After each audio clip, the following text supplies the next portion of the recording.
প্রিয় দর্শক, সবাইকে প্রীতি ও শুভেচ্ছা জানিয়ে শুরু করছি বাংলা বিউর এখনকার লাইভ। আপনারা জানেন যে বাংলা বিউ টিভি সিলেটের আনাচে কানাচে ঘটে যাওয়া সকল ঘটনা আপনাদের সামনে তুলে ধরার প্রত্যয় নিয়ে কাজ করে যাচ্ছে। আমরা রয়েছি এখন সিলেট নগরীর ওসমানী মেডিকেল যে পয়েন্ট রয়েছে সেই পয়েন্টে, এবং আমরা আপনাদেরকে এখানে দেখানোর চেষ্টা করব করোনা সংক্রমণ রোধে ভ্রাম্যমাণ মানুষকে টিকায় আওতায় নিয়ে আসার জন্য বিভাগীয় পরিচালকের কার্যালয় সিলেট বিভাগের ব্যবস্থাপনায় এবং বিভাগীয় কমিশনারের জেলা প্রশাসন, পুলিশ প্রশাসন এবং সিটি কর্পোরেশনের সহযোগিতায় এখানে ভ্রাম্যমাণ টিকাদান কার্যক্রম চলছে। আমরা আপনাদেরকে যদি এখানে দেখানোর চেষ্টা করি যে এখানে দীর্ঘ লাইনে কিন্তু যারা ভ্রাম্যমাণ মানুষ রয়েছেন তারা কিন্তু এখানে টিকা নিতে আসছেন এবং দীর্ঘ লাইনে কিন্তু তারা টিকা নিচ্ছেন। আমরা যারা এখানে টিকা দিচ্ছেন তাদের অনেকের সাথেই কথা বলেছিলাম, অনেকের সাথে আমরা কথা বলেছি এবং আমরা যে বিষয়টি জানতে পেরেছি ওনারা কিন্তু আজকে 500 জনকে টিকা দেওয়ার লক্ষ্যমাত্রা নিয়ে কিন্তু ওনারা এখানে এসেছেন এবং ইতিমধ্যে কিন্তু 300 জনকে ওনারা টিকা দিয়েছেন। আসলে আমরা যতটুকু জানি যে সিলেটে টিকা নিয়ে প্রথমে কিছুটা অনীহা থাকলেও আজকে কিন্তু সরকারি ছুটির দিন শুক্রবার সারা দেশের মতো প্রথমবারের মতো সিলেটে কিন্তু টিকাদান কর্মসূচি চলছে এবং এই কর্মসূচিতে কিন্তু যারা ভ্রাম্যমাণ মানুষ রয়েছেন তারা কিন্তু এখানে অংশগ্রহণ করেছেন এবং আমরা দেখতে পাচ্ছি যে পুরুষের পাশাপাশি নারীদের জন্য কিন্তু ওনারা আলাদা ব্যবস্থা করেছেন। আমরা যদি নারীদের টিকার বুথটা আপনাদেরকে দেখানোর চেষ্টা করি এবং নারীদের উপস্থিতিটাও আপনাদেরকে দেখানোর চেষ্টা করি। আমরা সকাল থেকে কিন্তু এই টিকাদান কার্যক্রম চলছে এবং আমরা ইতিমধ্যে কিন্তু জানতে পেরেছি এবং যারা টিকা নিতে আসছেন তাদের অনেকের সাথে আমরা কথা বলেছিলাম। ওনারা আমাদেরকে যে বিষয়টি জানিয়েছেন যে শুধুমাত্র স্পট রেজিস্ট্রেশনের মাধ্যমে টিকা দিতে পেরে কিন্তু ওনারা খুশি এবং তারা মাননীয় প্রধানমন্ত্রীকে ধন্যবাদও জানাচ্ছেন। আপনারা দেখতে পাচ্ছেন যে এখানে পুরুষ বুথের পাশাপাশি এখানে আলাদা একটি নারী বুথও করা হয়েছে এবং নারী বুথে কিন্তু নারীদেরকে স্পট রেজিস্ট্রেশনের মাধ্যমে এখানে টিকা প্রদান করা হচ্ছে। আপনারা এবং এটা সহজলভ্য করার কারণে কিন্তু অনেকেই এই টিকা নিতে আগ্রহ প্রকাশ করছেন, কারণ আগে আপনার রেজিস্ট্রেশন করতে হতো ভোটার আইডি কার্ডের মাধ্যমে, রেজিস্ট্রেশনের পর মোবাইলে SMS এর মাধ্যমে কিন্তু টিকা দান কার্যক্রম পরিচালিত হতো। কিন্তু এখন এই কার্যক্রমকে সহজলভ্য করার জন্য কিন্তু সরকারের পক্ষ থেকে ভ্রাম্যমাণ যারা মানুষ রয়েছেন তাদেরকে টিকার আওতায় নিয়ে আসার জন্য কিন্তু এই সহজলভ্য কার্যক্রমটি পরিচালনা করা হচ্ছে। আমরা দেখতে পাচ্ছি এখানে যারা টিকাদান কার্যক্রম পরিচালনা করছেন তারাও রয়েছেন এবং যারা টিকা নিতে আসছেন তারাও রয়েছে।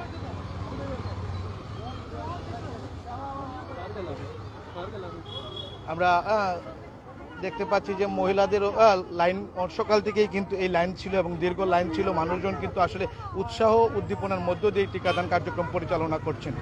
আমরা এখানে যারা দায়িত্বপ্রাপ্ত রয়েছেন তাদের এক দুইজনের সাথে একটু কথা বলার চেষ্টা করব এবং জানার চেষ্টা করব ইতিমধ্যে তারা আপনার সাথে একটু কথা বলতে চাই যে আপনারা ইতিমধ্যে কতজনকে টিকা দিয়েছেন এবং আপনাদের লক্ষ্যমাত্রা কত আছে এবং আপনারা কিভাবে এই টিকাদানটা কার্যক্রমটা পরিচালনা করছেন। আমরা মূলত ডাইরেক্টর অফিস থেকে আসছি ভ্রাম্যমাণ টিকা কেন্দ্রে। এখন আমরা এই পর্যন্ত 150টার মতো হয়ে গেছে। মহিলা এর মানে আর আগে এক জায়গায় দিয়ে আসছি একটা কলোনিতে, এটা 30 জনের মতো দিয়ে আসছি, তো টোটাল 150। এইগুলো এখন চলতেছে আর চলবে ইনশাল্লাহ শনিবার পর্যন্ত বাকিটা। আপনারা কিভাবে মানে এখন টিকাটা দিচ্ছেন? আমরা এখন শুধু 1 ডোজ ভ্রাম্যমাণ টিকা, শুধু 1 ডোজ। এটা টিকাটা দিচ্ছেন জনসন অ্যান্ড জনসন, এইটাই। আর এই যে মনে করেন যারা টিকা নিতে আসছেন তারা কিভাবে টিকাটা পাচ্ছেন? ইনশাল্লাহ সারিবদ্ধভাবে দাঁড়ায় আছে, একজনের পর একজন নাম দেখে। হ্যাঁ, রেজিস্ট্রেশন আমরা সিরিয়াল করিয়া, তারপরে আপনার যে মোবাইল নম্বর, বয়স, এগুলো সব রেজিস্ট্রেশন এন্ট্রি করে তারপরে দিতেছি। ভোটার আইডি কার্ড থাকতেছে, জন্ম নিবন্ধন কার্ডের অনুযায়ী চলতেছে এগুলো। হ্যাঁ, জন্ম নিবন্ধন অনুযায়ী চলতেছে। ঠিক আছে, ধন্যবাদ। আসলে আমরা ওনার কাছ থেকে যে বিষয়টি জানলাম, ইতিমধ্যে কিন্তু আমরা পুরুষের যে বুথ রয়েছে সেই বুথে ইতিমধ্যে 300 জনকে দেওয়া হয়েছে এবং নারী বুথে কিন্তু ওনারা 150 জনকে ইতিমধ্যে দিয়ে দিয়েছেন এবং ওনারা যতক্ষণ ওনাদের এই স্ট্রোকে থাকবে ততক্ষণ তারা এই কার্যক্রম পরিচালনা করবেন এবং এই জায়গায় কার্যক্রম পরিচালনার আগে কিন্তু ওনারা একটি বস্তিতে কার্যক্রম পরিচালনা করে এসেছেন এবং ওনাদের কাছ থেকে আমরা যে বিষয়টি জানিয়েছি যে গতকালকে কিন্তু ওনারা বেদেপল্লীতে কার্যক্রমটা পরিচালনা করেছেন। আসলে যারা ব্রাহ্মণ আমরা দেখতে পাচ্ছি একজন স্বাস্থ্যকর্মী রয়েছেন, আপু আপনার সাথে একটু কথা বলবো আমরা। এই যে সরকারের এটি উদ্যোগ এবং আপনারা ভ্রাম্যমাণ মানুষের জন্য ভ্রাম্যমাণ টিকাদান কার্যক্রম পরিচালনা করছেন, আপনাদের অনুভূতিটা কি? হ্যাঁ, ভালো লাগছে। এতদিন তো আমরা এটা একটা নতুন একটা অভিজ্ঞতাও হচ্ছে যে যারা একেবারেই যাওয়ার মানে টিকা কেন্দ্রে যাবেই না তারাও বাদ যাবে না এই প্রসেসের মাধ্যমে আর কি। এজন্য আমরা ঘুরে জায়গায় জায়গায় ঘুরে, যেমন কলোনিতে, বস্তিতে, তারপরে আছে বাদ্যা যারা ব্যবসা করে ওই তাদেরকেও, যারা ওই যে কি বলে এটাকে কুড়ের ঘর বানিয়ে বস্তির মতো করে গুচ্ছ গ্রামের মতো থাকে, তাদেরকেও আমরা মানে এই আওতায় নিয়ে আসতে পেরেছি এই প্রক্রিয়ার মাধ্যমে। আপনারা এই যে মানুষের দুয়ারে দুয়ারে গিয়ে কাজ করছেন, অতদিন তো আপনারা হাসপাতালের ভিতরে কাজ করেছেন, রোগীদের সেবা দিচ্ছেন, এবং এখন যেভাবে ভিন্নভাবে মানুষের দুয়ারে দুয়ারে গিয়ে মানুষকে সেবা দিচ্ছেন, এতে আপনাদের আসলে, আপনি একজন স্বাস্থ্যকর্মী হিসাবে আপনার অনুভূতিটা জানতে চাচ্ছি। আমার কাছে ভালোই লাগছে, আনন্দই লাগতেছে, কোনো মনে হচ্ছে না যে আমি খুব বেশি পরিশ্রম করতেছি। মানে আমি একটা নিয়মে করেছি এতদিন, যেমন আমি 8টা তো 2টা করেছি, এখন হয়তো দেখা যায় যে আমি 9টায় গেলাম, বিকেল 4টা 5টা মানে হয়ে যায় আমার ফিরতে ফিরতে। এতে আমার কোনো লাগছে না, বরং ভালোই লাগছে। প্রতিদিন বিভিন্ন নতুন নতুন জায়গায় বা নতুন মানুষদের সাথে পরিচিত হচ্ছি, যেটা আমি একই মানে বলতে গেলে একটা কেন্দ্রের মধ্যে, একটা জায়গার মধ্যে নির্দিষ্ট সময়ের জন্য নির্দিষ্ট একটা জায়গায় আমি কাজ করেছি, বাট এটা কোনো টাইমের কোনো নেই, কিন্তু এক এক দিন এক এক জায়গায় নতুন নতুন জায়গায় যাইতেছি, নতুন মানুষদের সাথে দেখা হইতেছে, কথা বলতেছি। কেউ কেউ হয়তো তার সাথে আমার কোনোদিন দেখাও হয় নাই, বাট এটার মাধ্যমে তারা যে এই ওষুধটা পাইছে, ভ্যাকসিনটা নিতে পারতেছে, এর জন্য তারা খুশি হয়ে মনে হইতেছে যেন কত আপন, ওইভাবেই আমাদের জন্য দোয়া করতেছে। ভালোই লাগছে। ধন্যবাদ। আসলে আমরা স্বাস্থ্যকর্মী আপুর সাথে কথা বললাম এবং ওনার কাছ থেকে আমরা যে বিষয়টি জানতে পেরেছি যে ওনারা কিন্তু যারা টিকা কেন্দ্রে যেতে আগ্রহী নন, তাদেরকে টিকা কেন্দ্রে নিয়ে যাওয়ার জন্য, এবং তারা মানুষের দুয়ারে দুয়ারে যাচ্ছেন এবং বিভিন্ন বস্তিতে ঘুরে ঘুরে কিন্তু তারা কাজ করে যাচ্ছেন। এবং আমরা দেখতে পাচ্ছি অনেক মহিলা কিন্তু এখানে টিকা নিতে এসে দাঁড়িয়ে রয়েছেন। আমরা একজনের সাথে যদি একটু কথা বলার চেষ্টা করব এবং ওনাদের অনুভূতিটাও জানার চেষ্টা করব।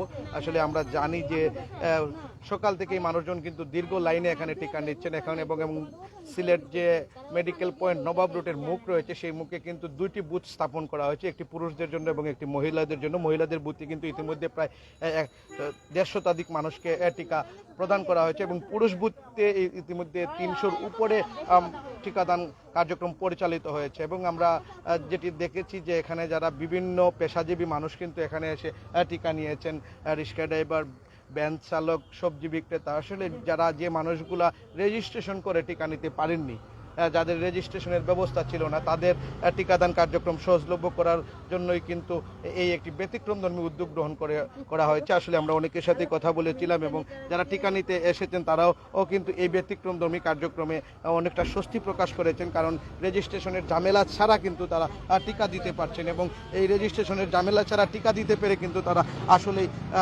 স্বস্তি প্রকাশ করেছেন। আমরা যদি একটু কথা বলি, চাচি আপনার সাথে একটু কথা বলি আমরা। এই যে আপনি আগে মনে করেন রেজিস্ট্রেশন লাগতো বা বিভিন্নভাবে টিকার জন্য SMS আসতো, এখন এসব কিছুই লাগেনি, আপনি লাইনে দাঁড়াচ্ছেন এবং টিকা দিতে পারছেন, এতে আপনি কতটুকু খুশি এবং আপনি কি করেন? অতিরিক্ত খুশি আমরা এদিকে খুশি যে কাগজ টাগজ দিতে আছে নাই, এই কারণে আমরা এতদিন দিতে পারছি না। এই কথা শুনিয়া আমরা অতিরিক্ত খুশি হয়েছি, এই দৌড়িয়া আসেছি। আসলে বিভিন্ন রেজিস্ট্রেশনের ঝামেলাটা যারা মধ্যবিত্ত মানুষ রয়েছেন তাদের জন্য কিন্তু এটা একটি বড় সমস্যা ছিল। অ্যান্ড্রয়েড ফোন থাকা লাগবে এবং ভোটার আইডি কার্ড থাকা লাগবে এবং ভোটার আইডি কার্ডটা সিলেট সিটি কর্পোরেশনের হতে হবে। বিভিন্ন ঝামেলার জন্য কিন্তু অনেকেই টিকা নিতে অনীহা প্রকাশ করেছিলেন এবং এই সহজলভ্য করার ফলে কিন্তু মানুষজন টিকা নিতে আগ্রহ, তৃণমূল পর্যায়ের যারা মানুষ রয়েছেন তারা কিন্তু আগ্রহ প্রকাশ করেছেন এবং তারা দীর্ঘ লাইনে দাঁড়িয়ে কিন্তু সকাল থেকেই টিকা দিচ্ছেন।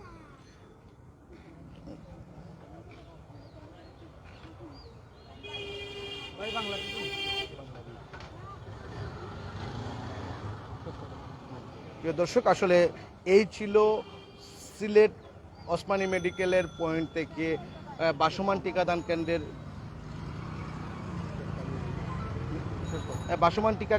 টিকাদান কার্যক্রমের সার্বিক পরিস্থিতি।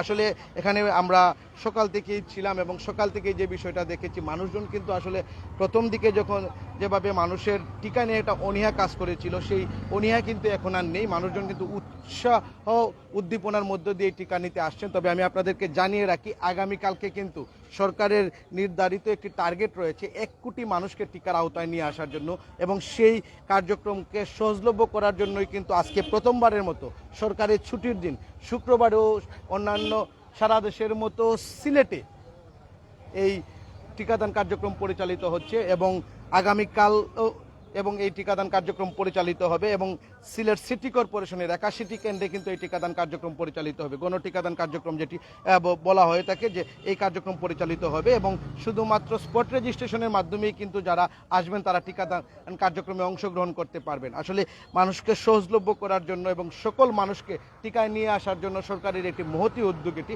আমরা আসলে এই উদ্যোগকে স্বাগত জানাই। আসলে এই ছিল সিলেট ওসমানী মেডিকেল পয়েন্ট থেকে ভ্রাম্যমাণ টিকাদান কার্যক্রমের আমাদের কাছে সার্বিক পরিস্থিতির সর্বশেষ সংবাদ। সবাই ভালো থাকবেন, সুস্থ থাকবেন। এখনকার পর্যন্ত বিদায় নিচ্ছি। আবারও দেখা হবে অন্য কোনো পয়েন্টে অন্য কোনো বিষয় নিয়ে।